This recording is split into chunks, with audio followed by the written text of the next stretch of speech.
So here we have a GPU that came from an older system. My first flip, which turns out did not work at all, because oh, you can't charge $500 for a piece of shit. But no worries, we can always reattempt that. But the GPU that came in that Dell Precision is probably one worth taking note of, and probably one not worth buying individually. So unless if you're buying a workstation with this already included, I would not recommend this. That's the first thing I'm gonna say. But if you're buying it, we're going to be figuring out today if this thing, oh, it already says, if this thing can do some light aiming, or in other words, non-workstation tasks. Today we'll be looking at the W6600.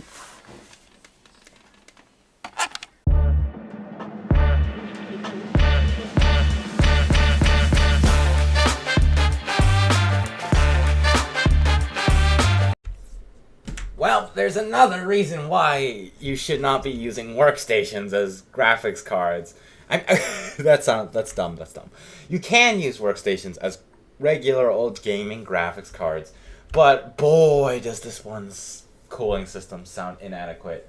Right now, normally it would be in a metal-shrouded Dell Inspirion, which is pretty soundproof. You can't really hear much inside of it. But in this free-flowing case, well, free-ish. In this free-flowing case, it sounds like an absolute nightmare.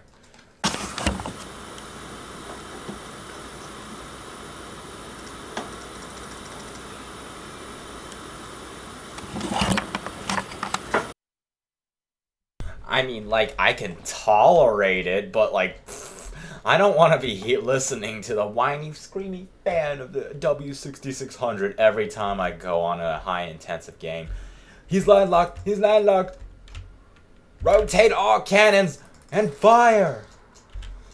Well, anyways, our 1% low is pretty decent. 0.1% low is pretty questionable. Our FPS seems to be bouncing all wherever it wants to bounce, so take this with a grain of salt. The W6600, oh, it is getting pretty hot. But then again, it is an RX 6600, which usually expects pretty hefty cooler. Hefty cooler in terms of cooling, which most board partners provide with adequate cooling to their RX 6600s. Although RX 6600 discontinued, so I don't know why I'm talking about that. But most variants you'll find will have adequate cooling.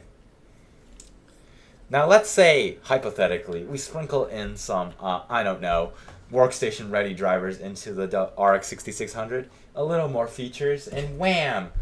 We got our W6600. Except, let's make the cooler tiny. Oh yes, a one single slot cooler. I mean, a single slot GPU. Yes, that's very ergonomic and very good for a workstation GPU. Until you take it out of the workstation environment.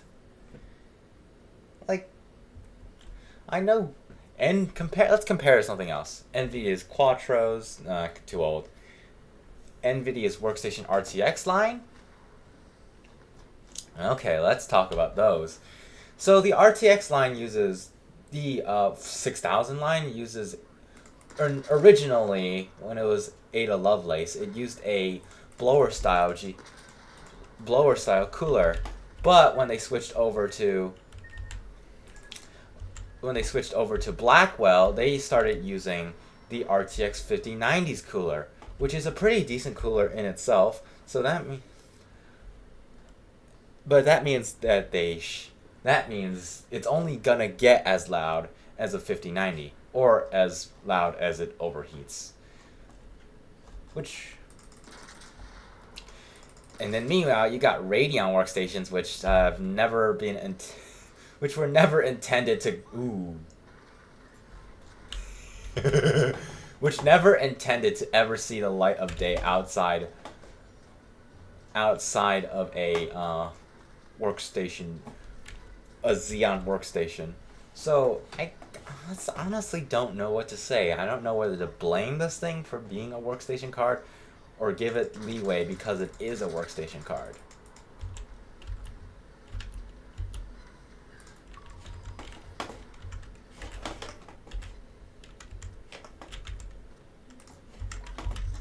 I'm cooked. I'm cooked.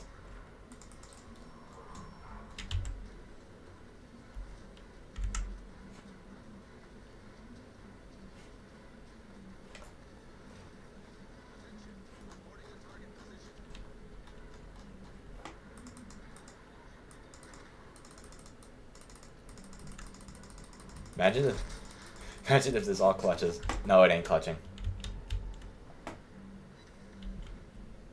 Nice.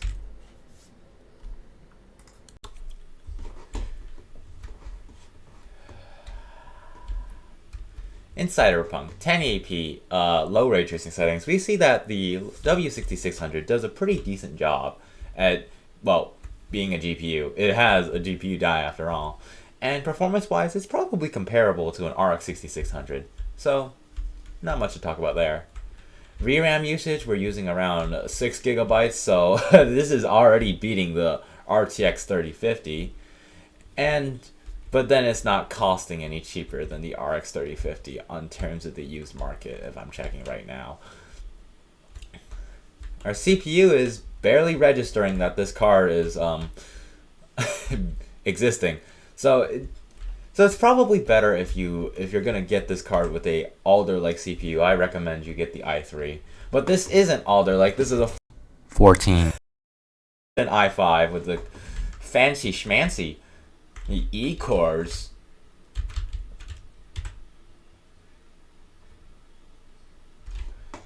Synapse burnout.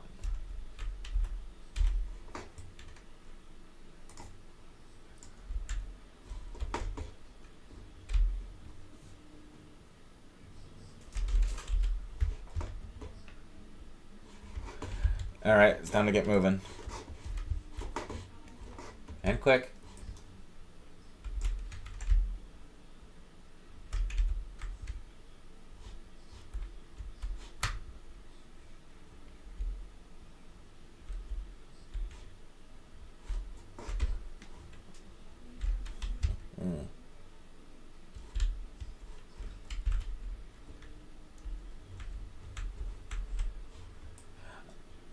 Oh, we don't want you anywhere. Where to put you? Where to put you? Oh, there we are.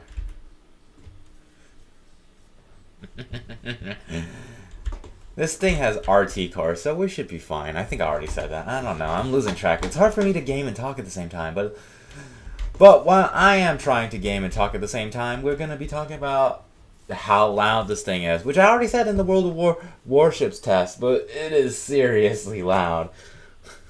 Blower stuff, maybe a good repaste would help, but right now we're testing it as is for the sake of testing.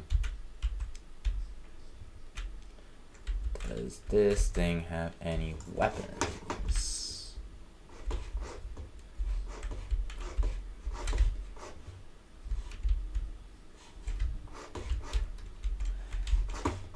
What?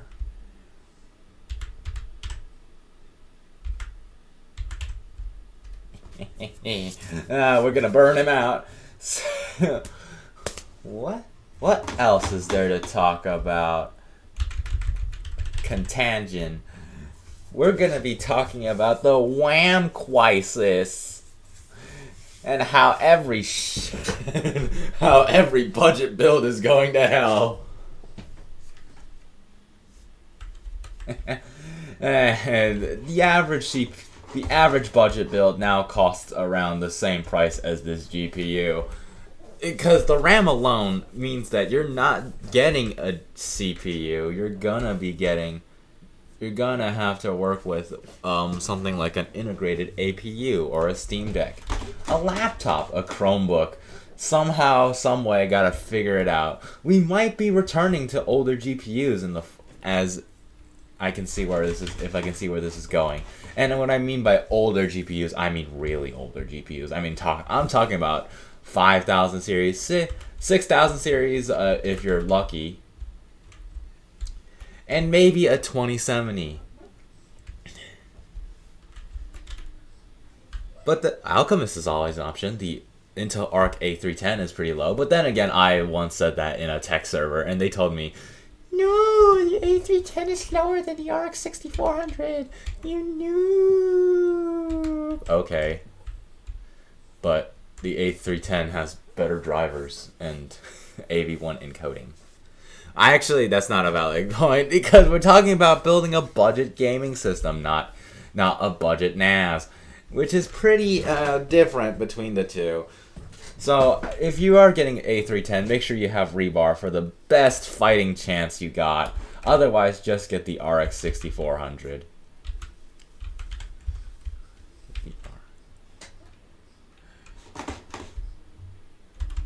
Synapse burnout. And contagion.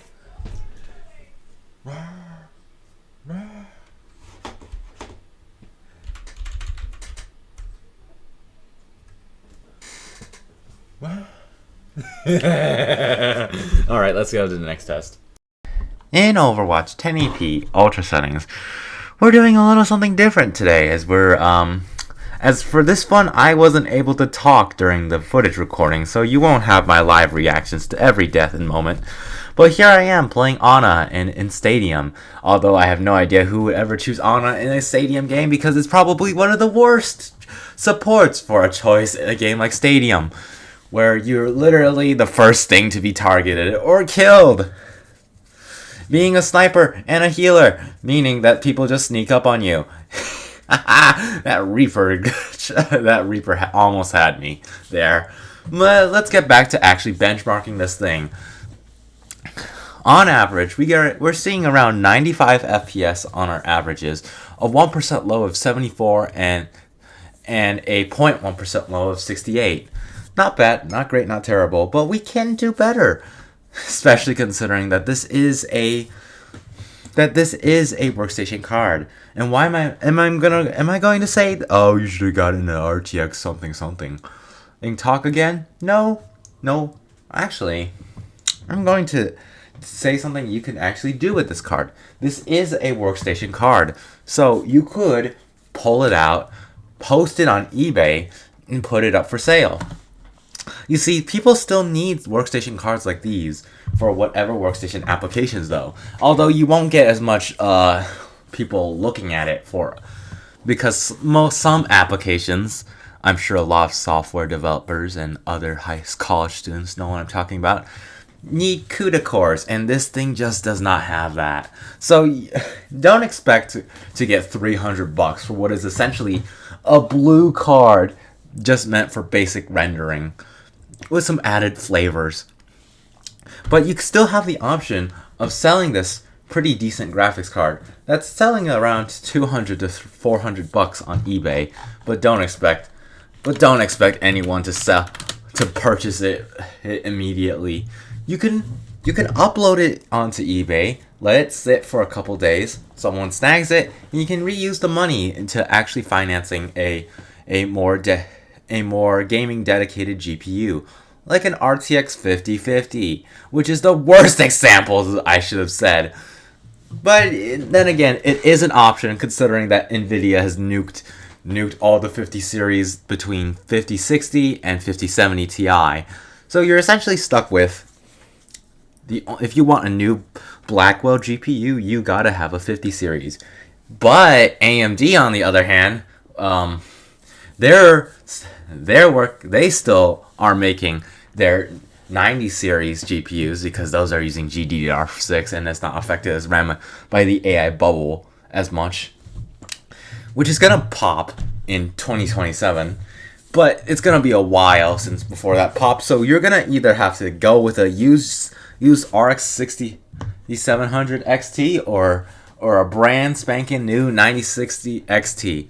The 9060 XT 8GB actually has a bit of a purpose, as even though it's not an ideal 1080p card, it has 8 gigs It has 8 gigs of VRAM and a 9060 chip, which is actually not that really appealing. But you still got RX 77 XT,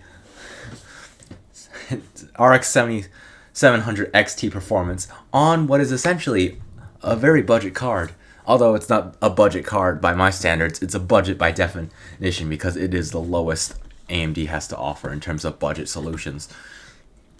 But you can cram it in a 500 watt system, pray that it has PCIe 4.0, and let it rip. But as we've seen in some prior 9060 XT gigabyte testing, we see that PCIe 3.0 works just fine, especially in Cyberpunk. You can even get around with it with a Ryzen 5 5500. So if you're looking for an upgrade, the 9060 XT is definitely a card you want to save up for. But if you don't have that kind of dough, even after selling this W6600, you can probably purchase a RTX 2070 and rock that. But a little older, but if you're only doing games, there's no need to buy what is essentially a very, very new bad card. Looking at you, RTX 5050. Final thoughts. Well, most of this video has been me rambling about how this thing is a piece of shit that is not worth its value in terms of gaming. But I think you've already heard me say this, that this is a workstation card. And if you need a and you need it for an workstation application, that's totally fine. What you could also do is, if you buy a system with this, just keep it. It is essentially just RX 6600 performance in blue. So, yeah, not great, not terrible. Nothing more to talk about. But if you do want to get a better GPU, you could definitely sell this for some decent cash and purchase a better card than this. So if you like the video, leave a like. If you dislike the video, leave a dislike. If you have an opinion, leave a comment. And if you liked me, then subscribe. Bye.